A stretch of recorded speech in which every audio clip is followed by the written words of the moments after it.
Parto reconociendo y felicitando el trabajo que en general no solo han hecho los profes históricamente, sino que siguen haciendo por empujar la educación de nuestro país y sacarla de la crisis en la que viene siendo arrastrada hace tanto tiempo. Y la idea de poder tener este espacio de conversación y de poder asistir, así como asistido ya a varios colegios que están movilizados. Ayer estuvimos con profes movilizados en Cerrillo, hemos estado con profes en Santiago, en distintos lados, es para poder recoger distintas inquietudes y compartir visiones políticas sobre cómo se ve el proceso en lo que la carrera o el proyecto de carrera docente respecta. Al principio me gustaría hacer un par de análisis con respecto a los temas específicos dentro del proyecto de ley y cómo yo creo que tiene deficiencias importantes, y después alcanzar los últimos, ojalá 5 minutos, si es que me avisan cuando quedan 5 minutos, por favor, para poder hacer más un análisis político sobre la movilización, sobre la tensión y cómo podría darse un cauce positivo para la consecución de muchas de las demandas por las que están luchando. Partir primero valorando que exista un momento nacional donde finalmente se pueda hablar sobre el tema de los profes. Yo creo que estamos en un momento en el que la agenda está siendo tomada por la política nacional docente. Yo creo que eso es algo bueno, pone presión en las distintas autoridades y pone en el centro del debate uno de los aspectos fundamentales dentro del modelo educativo, que es el cómo aseguramos y cómo garantizamos que los profesores estén lo mejor preparados y lo mejor, con las mejores condiciones para que un proceso de enseñanza-aprendizaje pueda llevarse a cabo de manera efectiva. Y por lo mismo, creo que el que esté tantos recursos puestos sobre la mesa es un elemento importante, interesante. Ahora hay que ver cómo se distribuyen esos recursos para poder ocuparlos de la mejor manera, o si van a faltar, o quizás son insuficientes. Pero a partir de la base de que casi va a haber un punto del Producto Interno Bruto sobre la mesa para poder destinar a esta materia, me parece que es algo que sí o sí hay que valorar. Ahora, yendo a la materia del proyecto en sí mismo, yo creo que tiene serias deficiencias en al menos 3 o 4 aspectos grandes. Cada uno lo podemos subdividir en varios temas, pero uno de ellos, que va a ser el tercero que voy a abordar, es como uno de los, o el segundo que voy a abordar es uno de los centrales, y es el que más conflicto ha generado, que es todo el tema de la certificación y la evaluación docente. Quiero partir hablando de la formación inicial y la certificación inicial, viéndolo como cosas separadas, la consecuencia que tiene en la escala de remuneraciones de lo que significa la habilitación. Siento que como Estado hemos hecho durante los últimos 25, 35, bueno, más, 30 años al menos, nos hemos descuidado de todo el sistema de formación de educación superior. Ha sido tan desregulado que hemos llegado a un punto donde el mercado se tomó por completo esta área tan importante para el desarrollo del país, esto en todas las profesiones. Pero resulta que en la profesión docente nos hemos dado cuenta que ha gatillado múltiples problemas, desde que existen más de 150.000 estudiantes hoy día de pedagogía cuando se necesitan mucho menos, egresan alrededor de 15.000 cuando los que logra absorber el sistema en puestos de trabajo son 5.000 con suerte al año. A eso se le suma el que hay algunas carreras que hay superávit de profesores y hay otras carreras donde hay déficit. Por lo tanto, entre comillas, el mercado educativo ni siquiera ha sido capaz de ajustarse a las necesidades del país, que es un tema súper preocupante porque va generando cesantes ilustrados a posterior. Y que además tenemos un problema gravísimo con respecto a la formación. O sea, las instituciones que están dando la pedagogía, muchas de ellas no dan el ancho para las necesidades que tiene el país, o no tienen los requisitos necesarios o los procesos formativos para poder garantizar que un estudiante sale como un profesor preparado para enfrentar el proceso en la sala de clase. Creo que el proyecto aborda un par de aspectos que podrían mejorar esta situación en cuanto a poner filtros más exigentes en cuanto a la exigencia del acceso, y eso va a dejar fuera muchas instituciones que hoy día no están dando el ancho, pero desde mi punto de vista nos genera un compromiso con las distintas instituciones a las que supuestamente vamos a financiar para que puedan entregar una formación inicial docente que esté acorde a los tiempos. No tiene un mecanismo, y esto es una de las cosas que más vamos a presionar en materia de formación inicial, no tiene mecanismo de detección temprana de talentos, por un lado, algo como recuperar ojalá lo mejor de lo que tenía un sistema, el sistema normal, de normalista, o sea, detectar talentos tempranos para poder incorporarlos de una manera como con vocación a lo que es la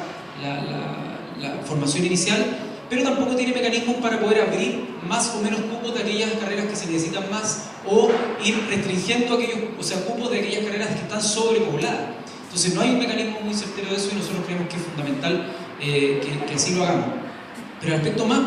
importante desde mi punto de vista en el tema de la formación inicial es que el título no basta para poder ejercer, para poder entrar a la carrera. Y yo creo que eso es algo problemático, es algo injusto para todos quienes toman la opción por la profesión docente, o todos los que estamos tratando de fomentar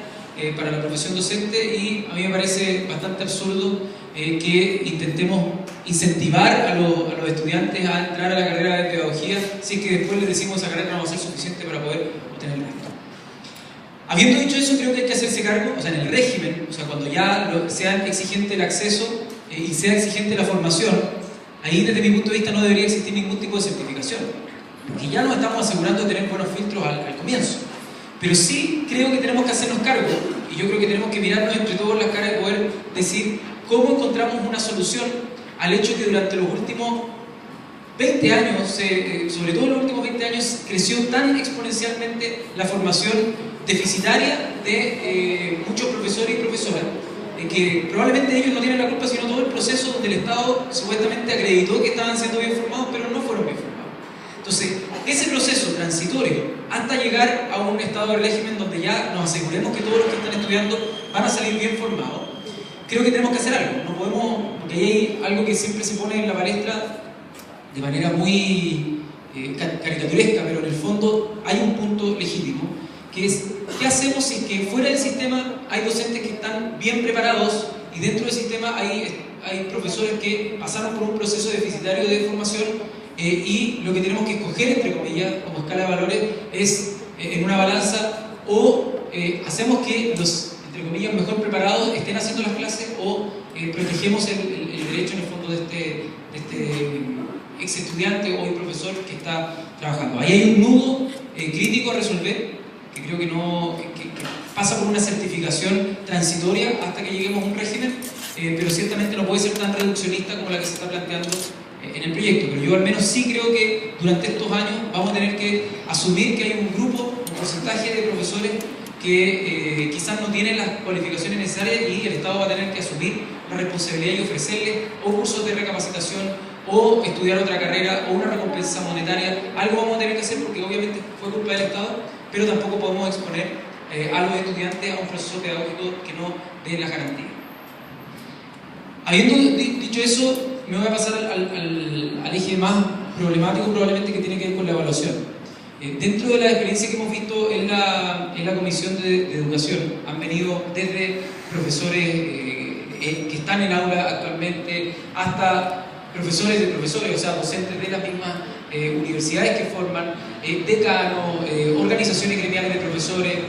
hasta los psicólogos y los analistas que preparan las evaluaciones docentes para entregarnos ciertos elementos para nosotros estar más informados a la hora de legislar.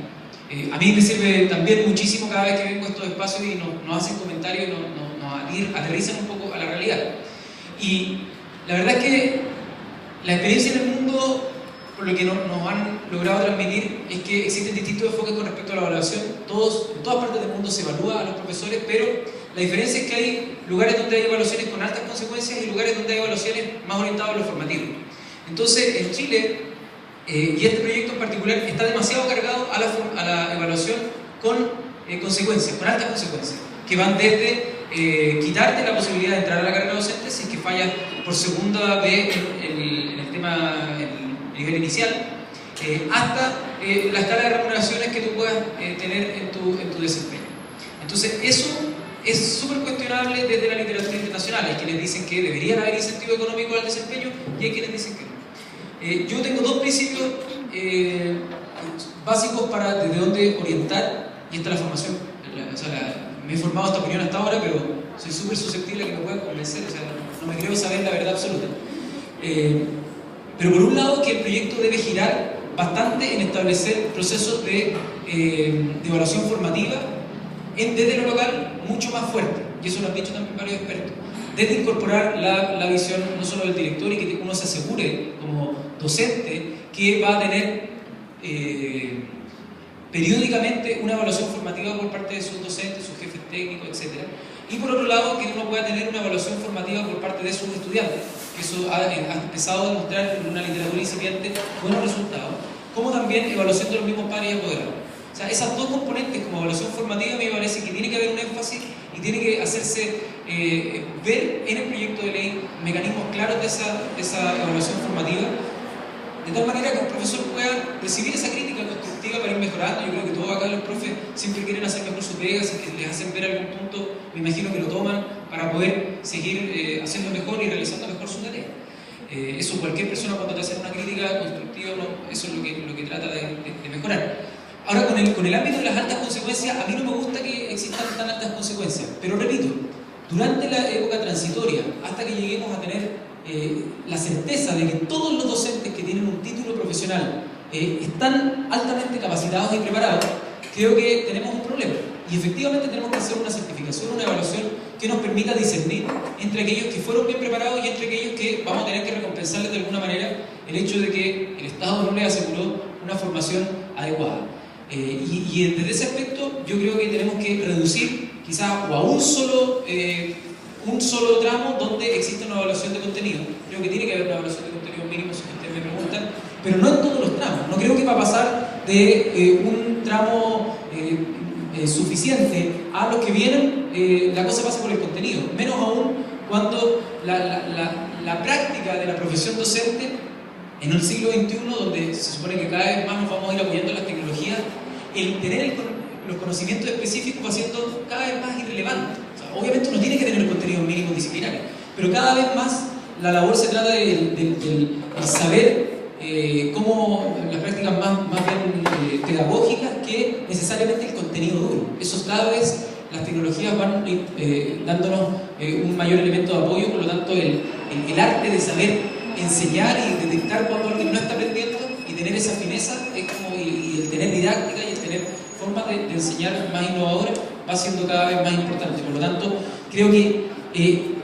se acercaría más una evaluación orientada a lo que hoy día llamamos portafolio, pero yo creo que hay que meterse de lleno a ver cómo reformularlo para poder tener una buena evaluación lo más certera. Ahora, con respecto al portafolio, yo creo que existen distintas etapas en la carrera docente, por cierto que la edad, o sea, los bienios, etcétera, tiene que ser una componente, y en este escenario transitorio yo creo que también una componente de quiénes son los que están desempeñando mejor su labor, no me parece una idea descabellada, siempre y cuando las diferencias salariales no sean tan grandes. Creo que no es tan bueno establecer brechas tan grandes como las que se están estableciendo entre el que menos gana y el que más puede llegar a ganar. Ahora, ¿qué haría yo si me preguntan hoy? Y repito, estoy súper abierto a que puedan existir propuestas que puedan mejorar esta perspectiva. Yo creo que el portafolio, sobre todo la parte del video, es una de las herramientas que mejor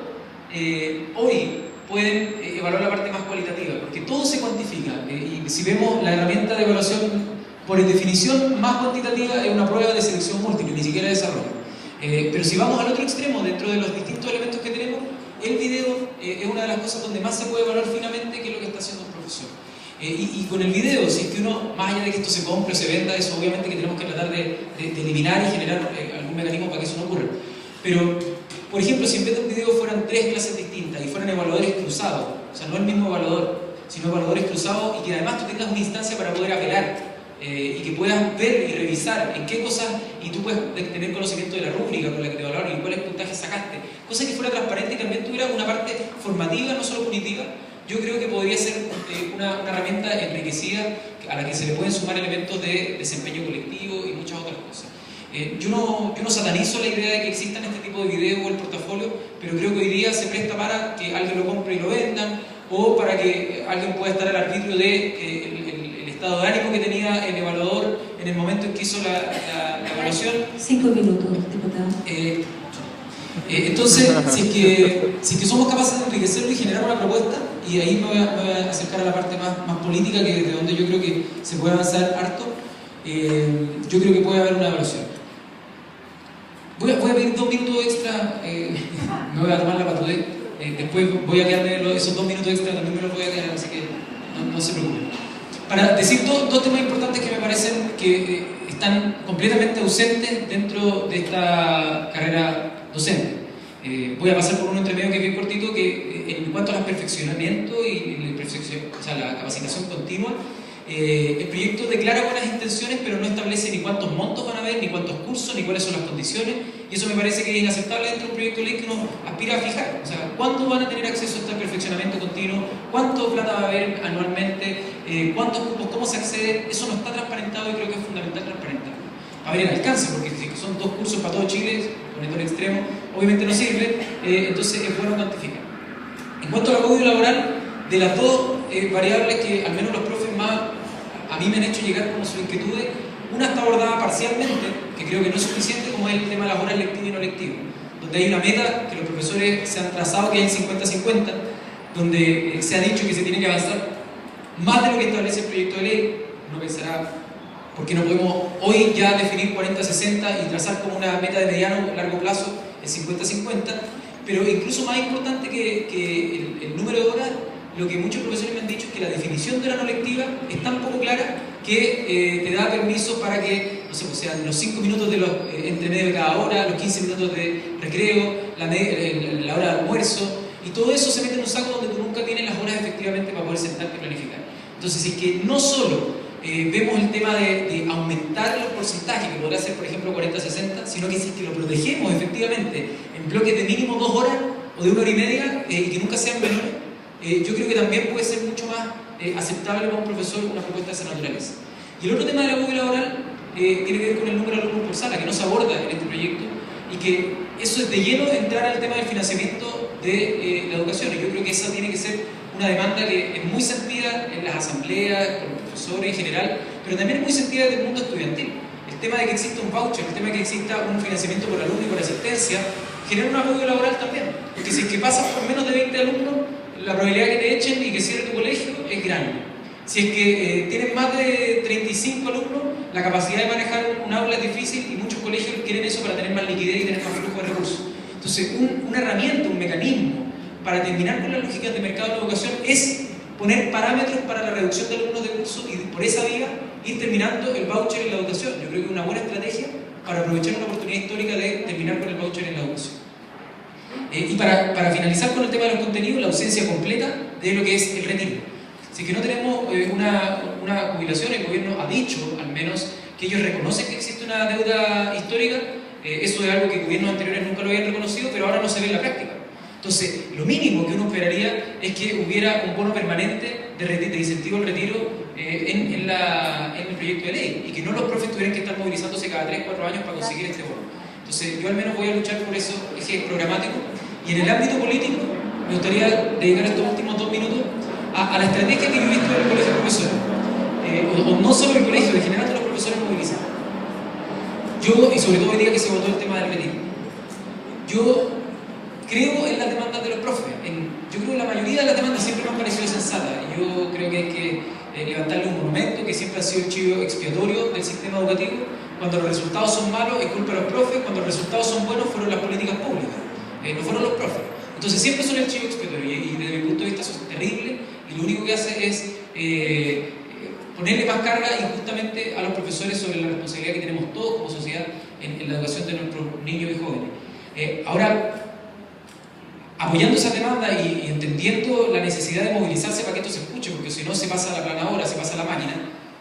tengo una crítica constructiva.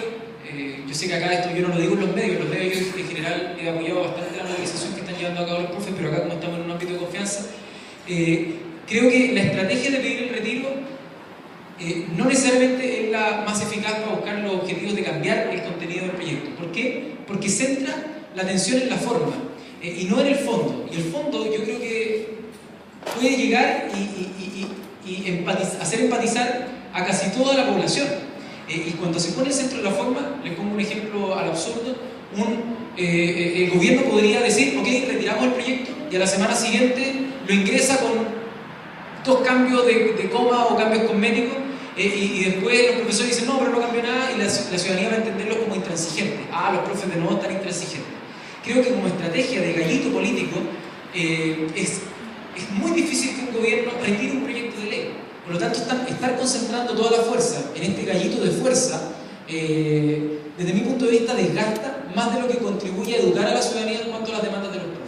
Es una crítica de forma en cuanto a qué se comunica, porque si es que en vez de que en la prensa saliera los profes piden el retiro del proyecto, saliera los profes piden 50-50, el gobierno está presionado a responder sobre el 50-50, no sobre el retiro.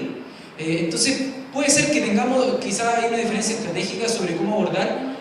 el petitorio para que llegue a la mayor amplitud de la ciudadanía, pero al menos desde mi perspectiva esto ha generado mucha confusión en los padres porque no saben muy bien qué es lo que están demandando los profes sobre la carrera docente, más que el retiro de un proyecto de ley, que de repente no educa mucho el decir queremos que retiren, sino que más bien genera una diferencia de forma. Habiendo dicho eso, ahora quiero escuchar más a Javier para conocer también la perspectiva de los profes que se están movilizando acá, en particular acá en Providencia, donde sé que probablemente muchas de estas cosas ya han sido beneficios por los recursos extra que ponen los municipios y que en solidaridad al resto del país y a la demanda gremial, ustedes están movilizándose y eso me parece, por supuesto, muy valioso desde el punto de vista de la solidaridad. Así que mi saludo a eso y espero que Javier también nos pueda contar cuáles son los aspectos centrales de la lucha del profesorado querido. Gracias.